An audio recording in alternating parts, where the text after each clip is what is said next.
Well, hello. I'm really happy to be here. I wish I'd been here yesterday. My day was just way too crazy. But I've spent the day here and it's been just magnificent. It's a huge privilege to be here. Especially, I'm just looking out at all these people that I admire so deeply.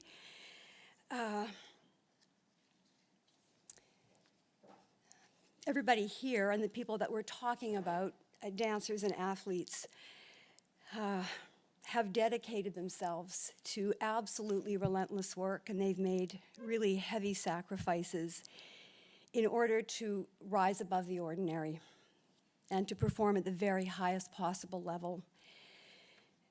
The contribution of dance artists and of athletes have touched the lives of countless individuals. People here make art. People here have made history. And you've contributed to the culture of our nation, and there's people here from around the world, and this is a world that we all share, and we're making it together. We've been making it, and we are making it right now. I'm going to talk a little bit about myself every so often to kind of put things in context. And I want to start out by making a kind of declaration. And that is to say that nothing in my dance life I have accomplished nothing by myself. Every single thing I've done has been in the context of community. I'm a product of circumstance and opportunity. And I am extremely lucky to be a citizen of a peaceful and prosperous nation. And I've always been free to explore beyond its borders. I practice a fragile living art, and I will not relinquish the responsibility that I share with all of my colleagues for its continuity and vitality. I'm 64 years of age, and I'm on the ragged far edge of a long career in dance.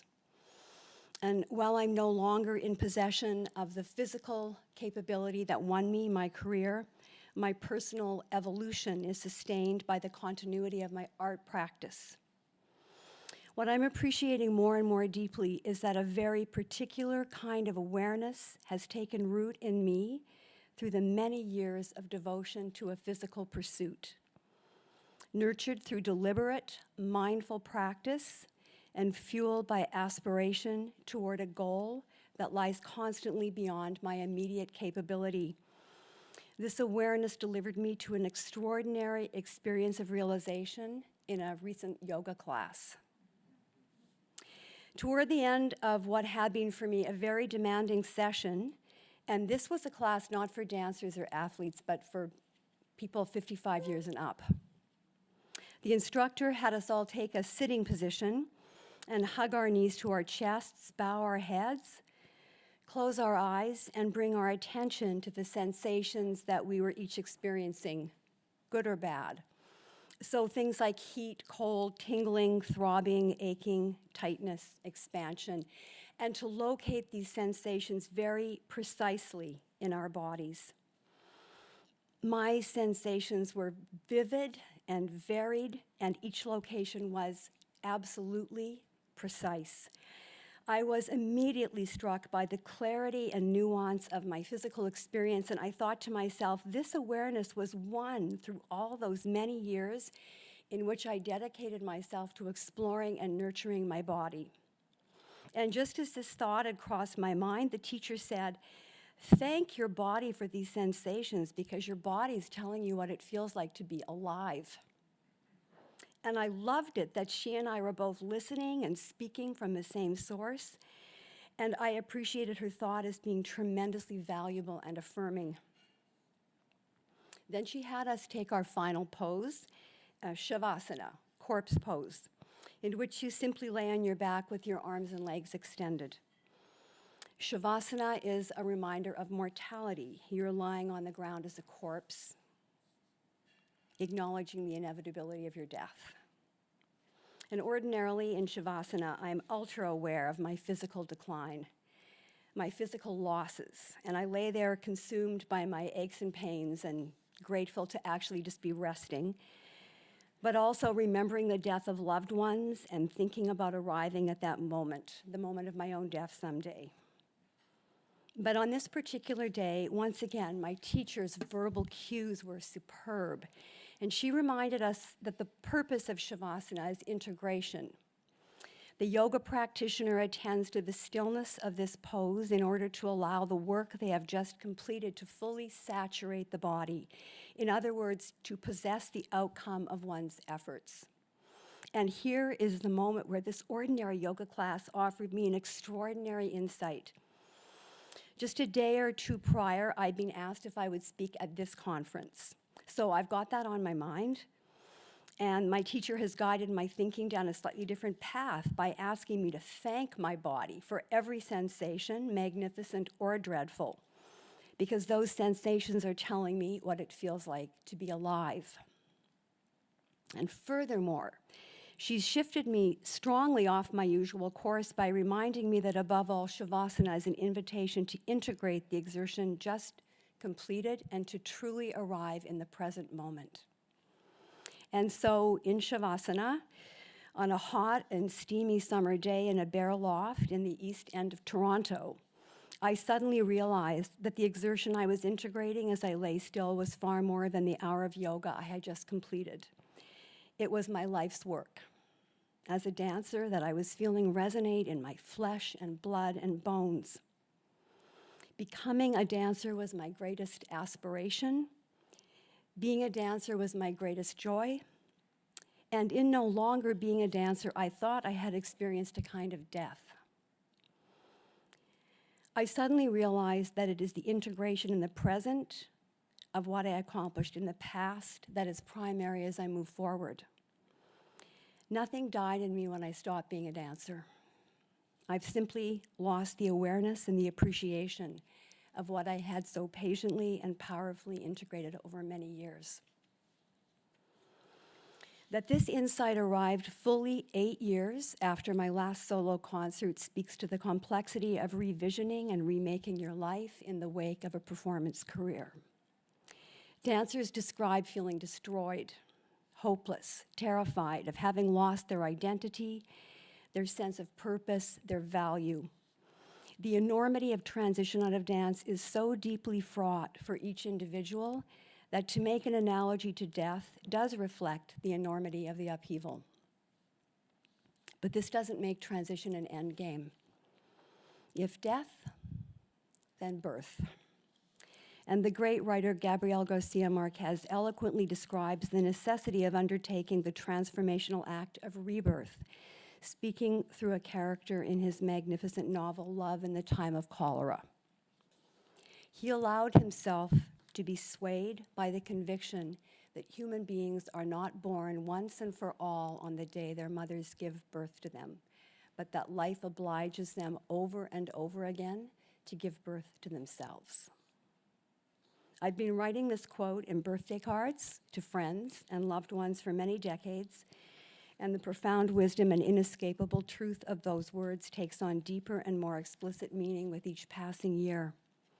He allowed himself to be swayed by the conviction that human beings are not born once and for all on the day that their mothers give birth to them, but that life obliges them over and over again to give birth to themselves. Through every aspect of our training and performance, athletes and dancers accrue qualities and abilities that do not lose their immeasurable value when they are translated to different circumstances. Integrity, passion, fortitude, daring, perseverance, and creativity do not simply disappear once they are ingrained in one's character.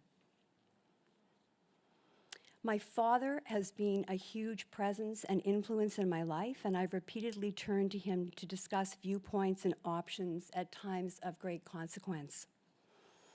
He's a university professor. He was a coach of swimming, hockey, and football, and he earned his doctorate in psychology in the early 70s. He worked as a sports psychologist with elite athletes for more than 4 decades. So I just lucked into this as my dad. For years, he routinely sent me documents that he'd prepared for workshops and seminars with athletes and coaches, knowing that the ideas would translate really well to dance. So, for example, if his document was titled, "Controlling Your Emotions to Perform to Your Potential in Hockey," he would draw a red arcing arrow with the point landing elegantly just in front of the word hockey and float the handwritten words dance and life at the top of the page. So that now the title's being revised to "Controlling Your Emotions to Perform to Your Potential in Dance, Hockey, and Life." I always appreciated the fact that he passed on these materials to me because I got so much out of them. New ideas, new language, more refined and more explicit for considering familiar themes, models for organizing thinking around elusive subjects. So the tremendously strong parallels between sport and dance and an exchange of ideas from both fields has always been central to the way that I've looked at my art form. Among a host of other concerns we have in common are issues of training, injury prevention, rehabilitation from injury, the myriad of mental and emotional considerations in the performance and interpersonal spheres, and of course, departures and transition. So as I continue speaking, I invite those of you who are engaged in sport rather than dance to employ my father's red arrow technique, and when I say dance, you hear sport.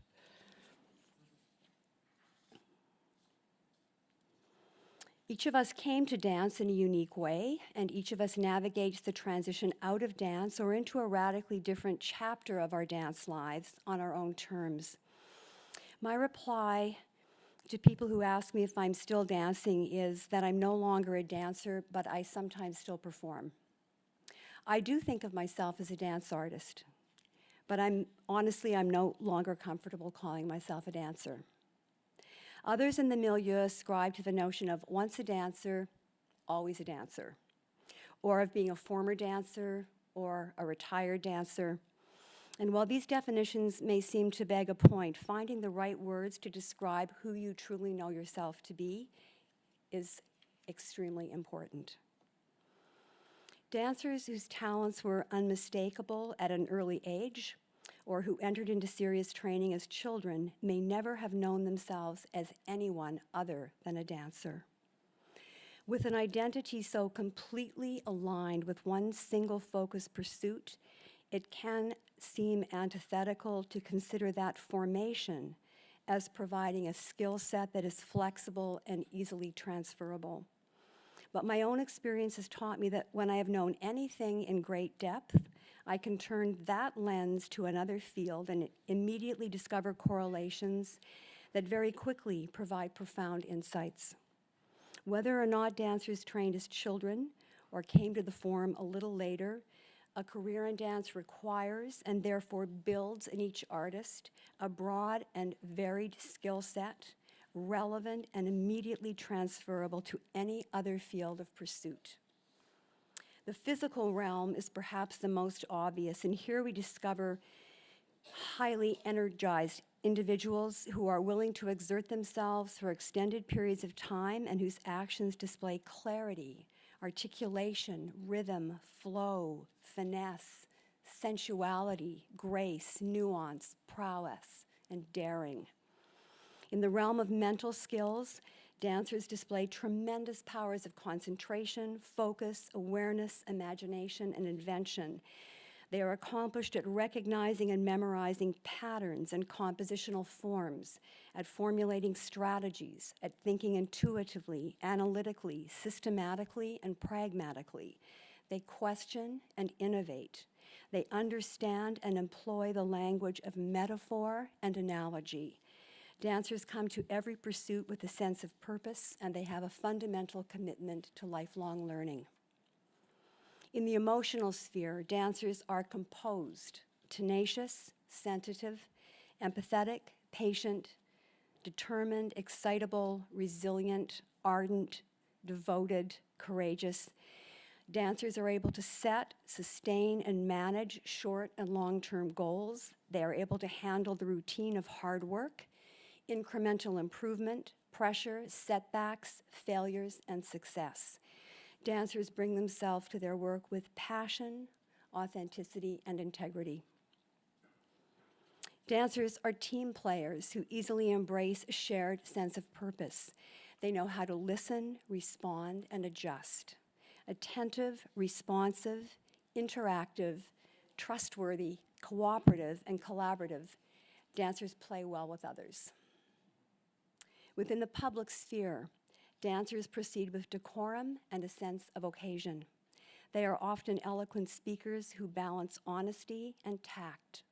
Their expertise in dealing with situations and circumstances of high consequence allow them to maintain grace under pressure. My partner is a huge soccer fan, and he's been following international soccer since he was a teenager, so I sometimes enjoy sitting beside him while he's watching a televised game because he knows all of the players, and like lifetime fans of dance or any particular sport, he has witnessed the career arc of hundreds of individuals in great detail and with tremendous appreciation.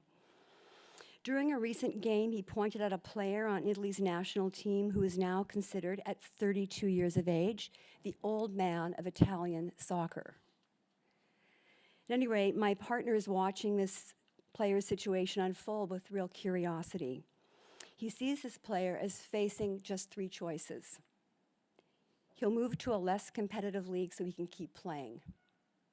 Well, in which case he might even have the stature to become a marquee player, like David Beckham with LA Galaxy. He could possibly move into coaching, in which case the intrigue of alliances, rivalries, coaching philosophies, and playing styles will be a continuing storyline of intense interest for fans. Or he can retire, in which case he'll fall off my partner's radar pretty quickly and be remembered in a historical context. I found this short list of next steps proposed by my soccer-loving partner extremely blunt and kind of jarring. But considering the issue of transition in relation to soccer as opposed to dance really did simplify things for me as our conversation around the Italian soccer player proceeded. Similarities and differences in the realities of competitive sports and the art form of dance made me realize that for individuals making a career transition in dance, there's actually lots of room to maneuver. Looking through a dance lens at the case study of the Italian soccer player, I'll start with option one, moving to a less competitive league in order to keep playing.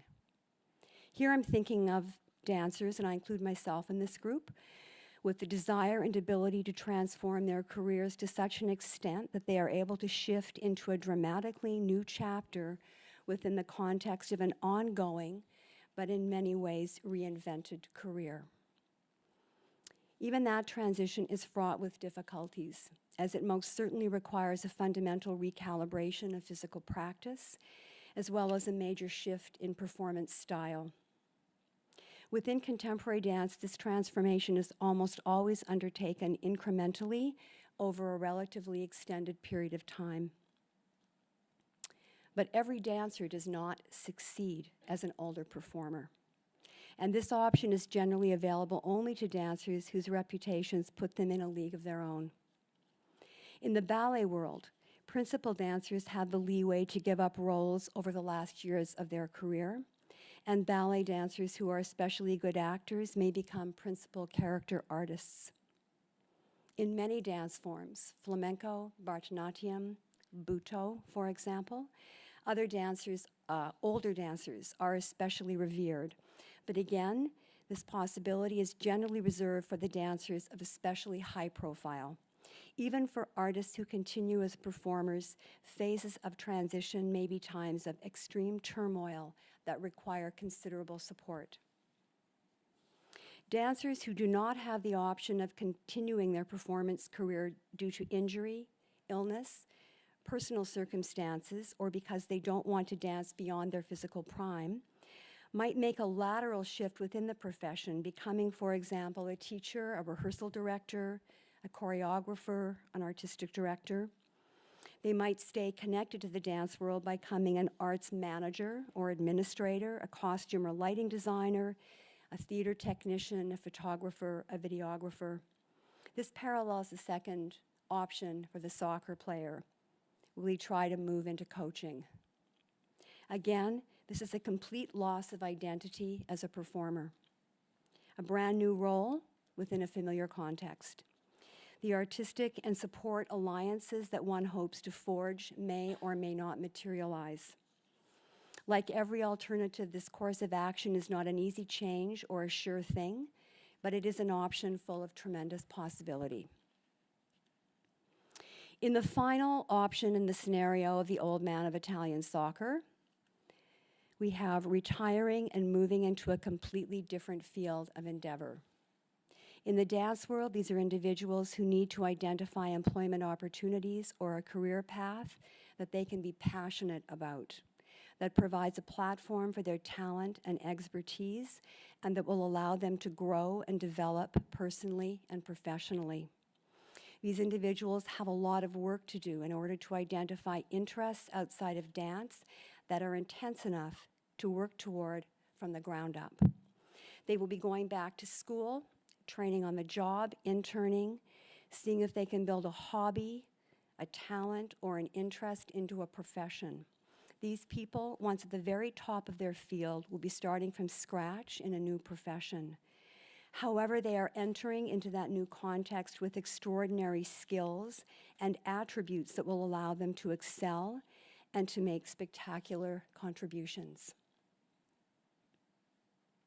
If the demands of a career in dance produce individuals in possession of remarkably strong, rich, and transferable skill sets, what's the problem?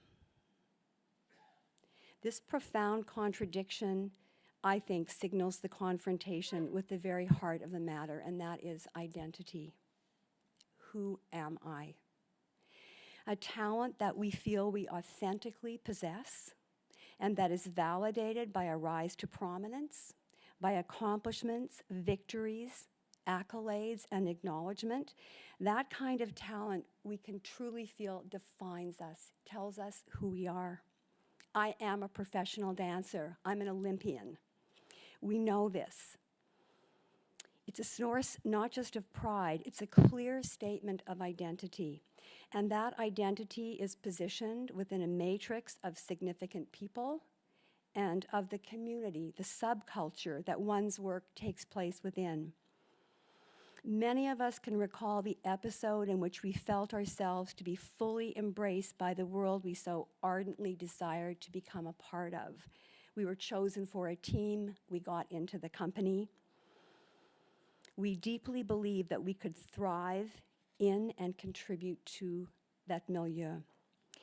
In that early stage of breaking in, of making it, there is a strange tension between the dread of complete failure, utter rejection, of never being chosen, with a kind of self-knowing that says, yes, despite early failures, despite rejection, despite the fact that I wasn't initially chosen, this is where I can truly be myself.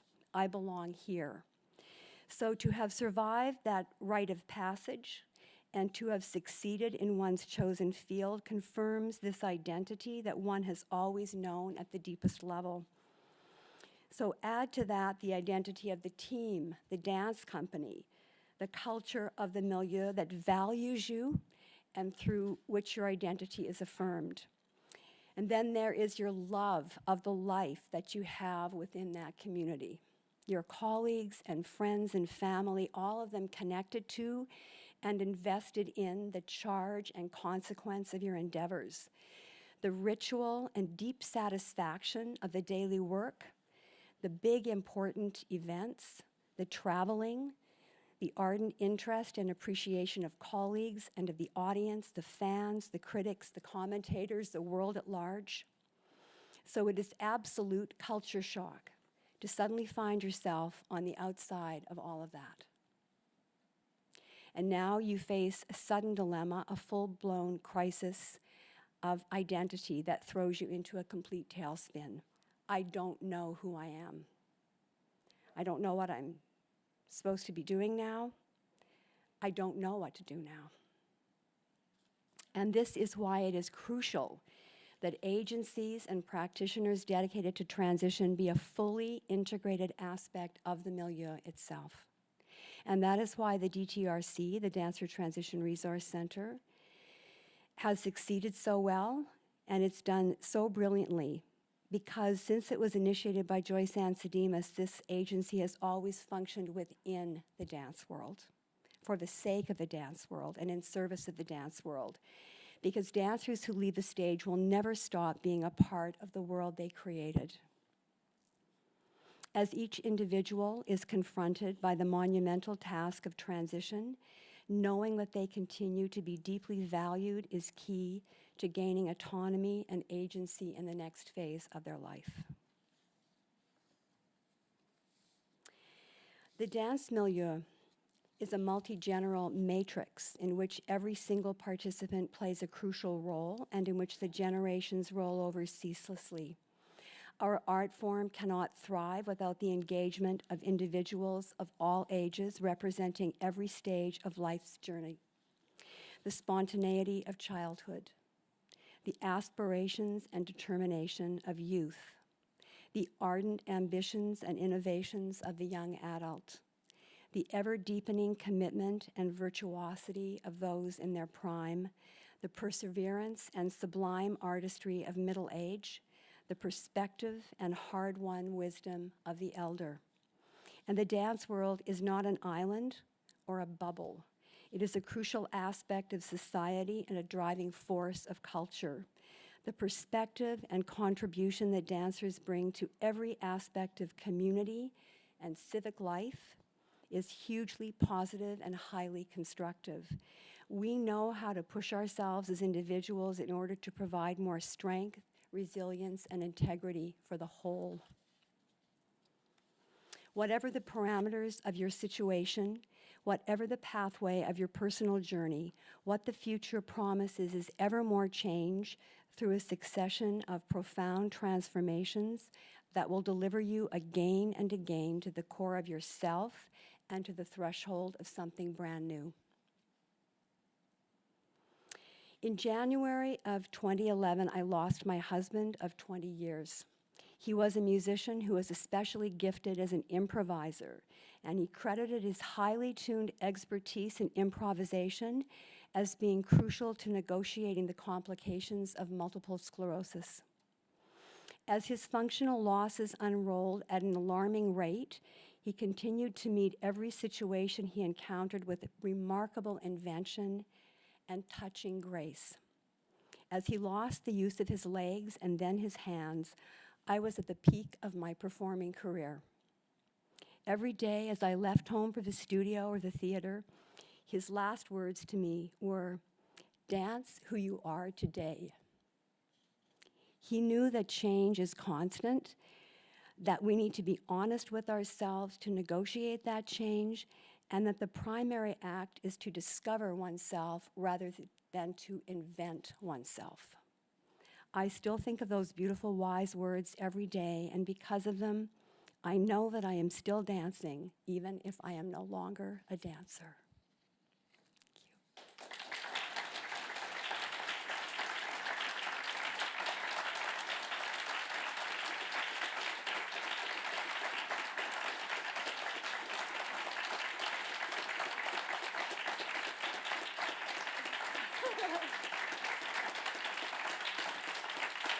Thank you.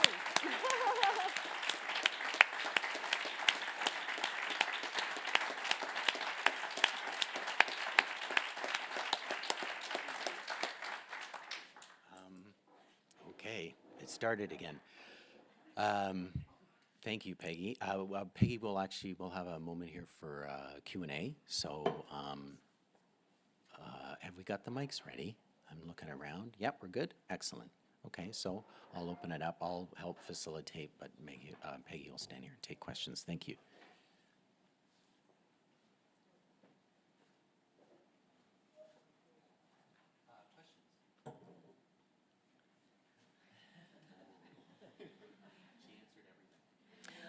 Well, no, but the thing is, I'm looking at people who either are the age I was or are the age I'm going to become. I mean, it's just, we all are totally part of this arc, and we empathize with each other so deeply, and we value one another so deeply, and we appreciate the moment that every single person is in.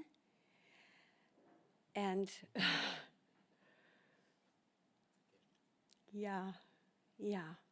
Well, and it's what has created our community, is this just incredibly tightly, beautifully tightly woven matrix of how we learn and how we support one another, and the community that we've made together, and the experiences that we've shared with one another. And I'm very lucky that I work with young dancers. I'm a teacher at Canada's National Ballet School, and I've been there for 25 years. So my students are always 15 through 17.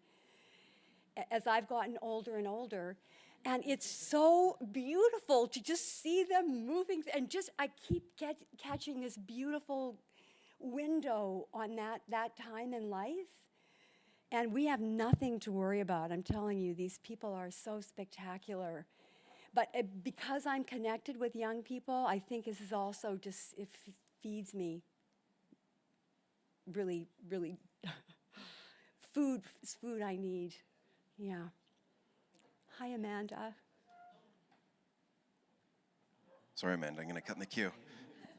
So one of the things that struck me through all of those stories, thank you for sharing those, by the way, was how much of the learning that you shared came from disparate fields. Your father was sports psychology, your yoga instructor. Yeah. I'm just wondering if you can share a little bit more of your thoughts. How do we incorporate more of that out of context learning, whether we're in dance learning from sport or the military or from each other? Oh, gee. Well, people were speaking about that in the last couple of panels, about how it seems very natural to integrate, but I actually think that for me, teaching's been always a huge mechanism for that, because I end up articulating things. You encounter basically every situation. I would think teaching, coaching, we end up needing to speak about these things, and the best way to understand them isn't by talking about that thing, just kind of like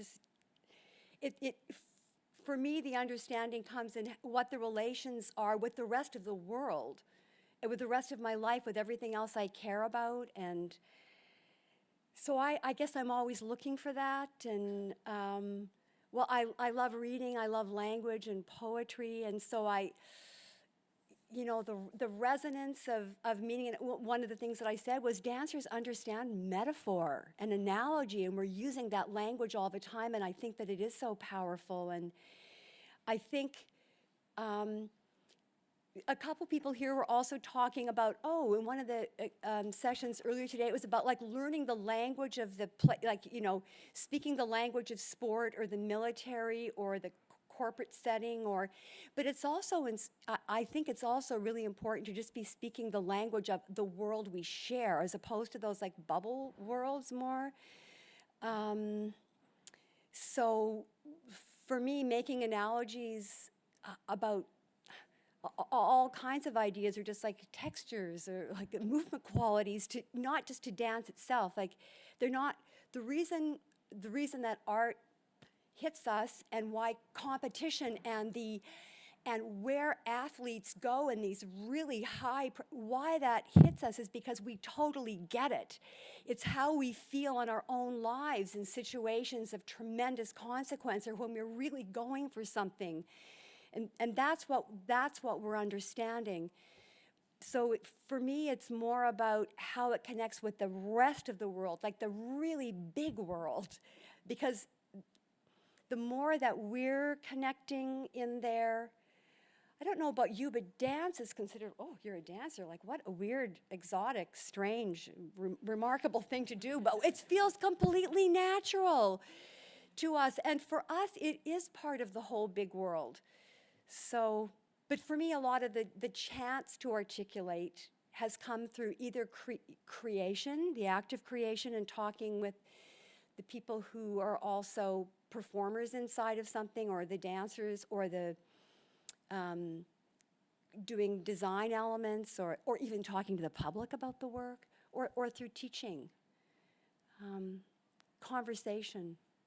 But in the outside just of the self-referential context of dance, that we're people who dance. And this is the beautiful thing that Paul-Andre Fortier, this is his statement now, that it took him, this is a very revered figure in the Canadian dance world who's just approaching his 70th birthday, and he's still very much a performer, and he expresses that it took him his whole career to simply become a man who dances, as opposed to a dancer. He's a man who dances, and I think that we're all wanting to just keep that total human level.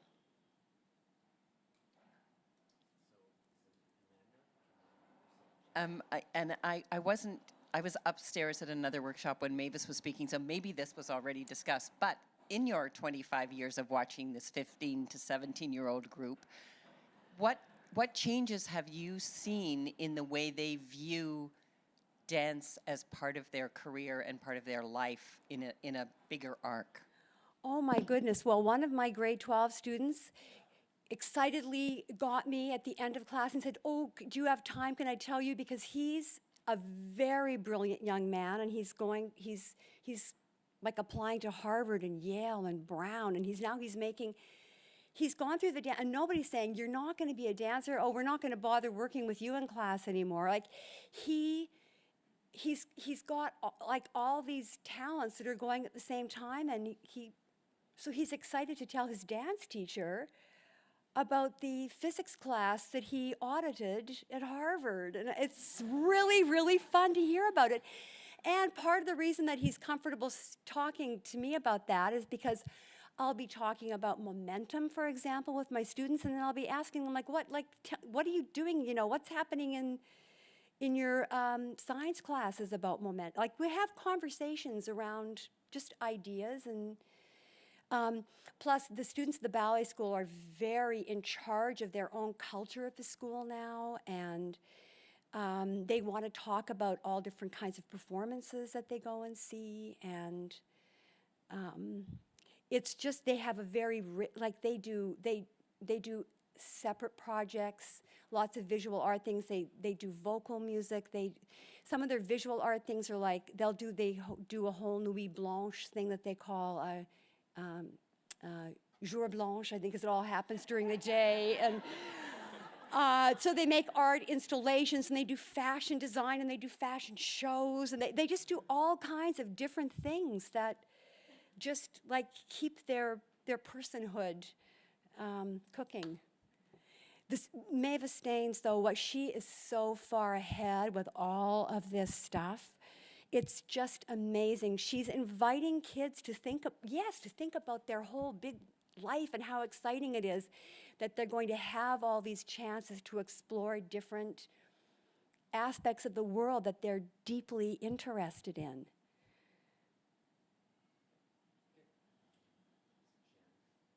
Thanks so much, Peggy. Your words are really resonating a lot. This issue of identity keeps coming up, and this is something that's really resonating for me as someone who dances and also does many other things in my life. And so you talk about the way in dance and maybe too in sport that identity is aligned with this singular pursuit, and that the validation of that comes with accolades and the rise to prominence. And to me, this notion is so incongruent with the experience of a lot of independent dance in a new generation that's kind of rising and not experiencing that a lot. And so even the idea of a dance career not looking like a singular pursuit with the goal of a rise to prominence, that's actually something that I don't even know how for most is a realistic pursuit. And when we attach our identity to that idea, how destructive it can be for a lot of artists. And so I'm grappling with this concept of identity, and I know you work so much with the independent dance community and with young dancers, and I just love to hear more about your perspective on kind of, today's environment and how to address this challenge of identity in a dance career, in a performance career. I actually think there's some tremendous advantages now, where you're not. I think dancers used to just line themselves up even with one choreographer, like your identity as being a dancer in this particular person's company, and when that person loses interest in you, and so actually, I think that it's a healthier frame right now, but dance does take a very different place in people's lives, and I think that the idea of the artist and creativity is paramount now, and see, that's what's been so interesting for me. I still consider myself absolutely to be an artist, but I'm completely uncomfortable now with saying I'm a dancer. Because I'd have to say, oh, I can't do that. Oh, no, don't ask me to do that. Oh, don't. So I see a very exciting world that has fewer demarcations in it, and where people can engage in creativity with constantly shifting groups of people, and where people are much more in charge of their own creative lives, where in my generation you had to like finish your whole apprenticeship as a company dancer and come out around 40 to say, okay, now I'm ready to say something myself. And now people enter the field with a tremendous sense of agency, and but I think we've gotten quite dissociated from the larger public. And Christopher House was saying to me earlier today, well, we've gone back like 40 years to before the so-called dance boom, when the audience for dance was dancers, and it kind of is starting to look the same. So we have to start asking ourselves questions about how to be more connected to the world that we live in, and that where our work, it has a place there, and people are, everybody has such multifaceted aspects to their career. Well, I remember years ago, it used to be that, outreach was done to sell tickets for your show. Like you taught masterclass and you did outreach because now those people are going to buy a ticket and come to your show. And that is absolutely not. I treat every single encounter now with anybody as probably the only time I'll ever interact with them. Because they want to do the workshop, but they're not coming to the show.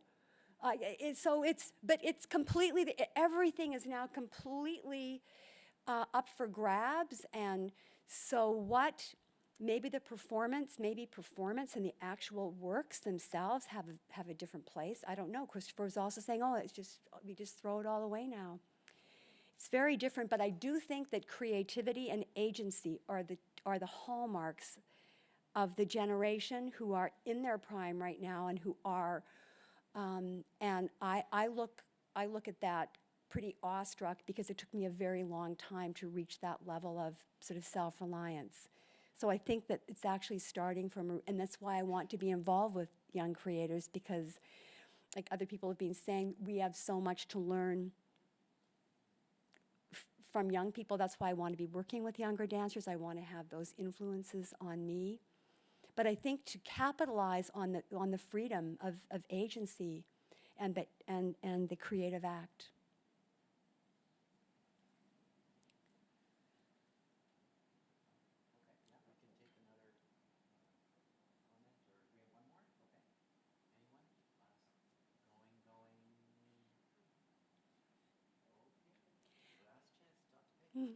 No, it's not.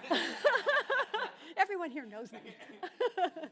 I just want to say again what a privilege it was to be able to speak here and for you. Thank you very much.